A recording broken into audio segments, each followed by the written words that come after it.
আমার একটা ছোট্ট কুড়েঘর আছে, সেই কুড়েঘরে উনি রইলেন, বিদেশি মেহমান নিয়ে রইলেন, এবং সেই থাকাটা কিন্তু একদিন দুই দিন না, মাসের পর মাস। আপনারা কল্পনা করতে পারবেন না, জাফরুল্লাহ চৌধুরীকে সালাম করলেও আমার ঋণ শোধ হবে না, সারাদিন সালাম করবেন। রইলেন, সমস্ত রিলিফ ওয়ার্ক করলেন, বন্যা দেখলেন, চানকোপালি ঢেউ দেখলেন। চানকোপালি ঢেউ বুঝেন?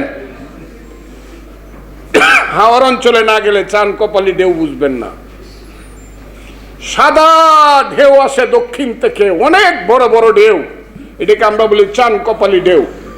উনি দাঁড়ায় দাঁড়ায় দেখলেন, ফজলু এখানে কি হয়? আমি কই এখানে মানুষের দুর্ভাগ্য, এনে মানুষের অধোগতি হচ্ছে, সমস্ত নদীগুলা ভরে যাচ্ছে, আগাম বন্যা হয়, বৃষ্টির পানি নদী ধারণ করতে পারে না, যে কারণে আগাম বন্যায় হাওর ডুবে যায়। এটা দেখেন বুঝে আপনারা, সুনামগঞ্জ, কিশোরগঞ্জ, হবিগঞ্জ, নেত্রকোনা, সিলেটে আগাম বন্যা হয়।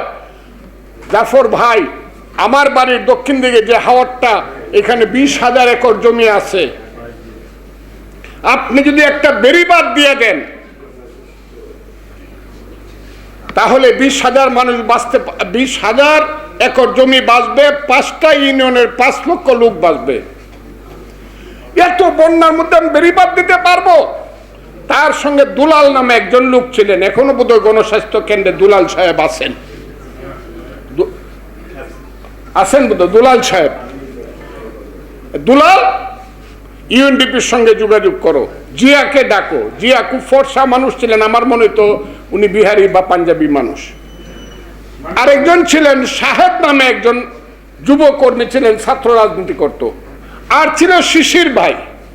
শিশির মানি হলো এখন বিএনপি করে যে শিশির ভাই, হ্যাঁ, সিরাজগঞ্জের শিশির ভাই।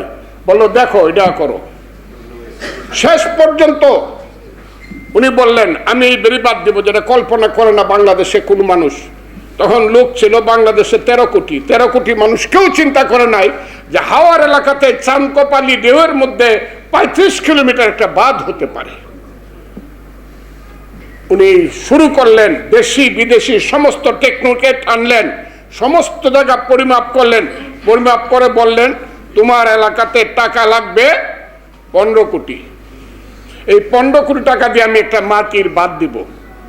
তবে 15 কোটি টাকা সবটা খরচ হবে না, মাটির কাজ করলে 10% টাকা এমনি নষ্ট হয়, কর্মীরা খায় ফেলে, তাহলে 1.5 কোটি চলে যাবে, আর বাকি টাকার কাজ আমি করে দেব। আমি বললাম 1.5 কোটি টাকা আপনার খরচ হবে না, 1 টাকাও কোনো কর্মী আপনার কাছ থেকে নিবে না, সমস্ত মুক্তিযোদ্ধা এবং কর্মীরা কাজ করবে, আপনি যদি বিশ্বাস করেন। উনি গেলেন, হাজার হাজার মানুষের জনসভা হলো 5টা ইউনিয়নে।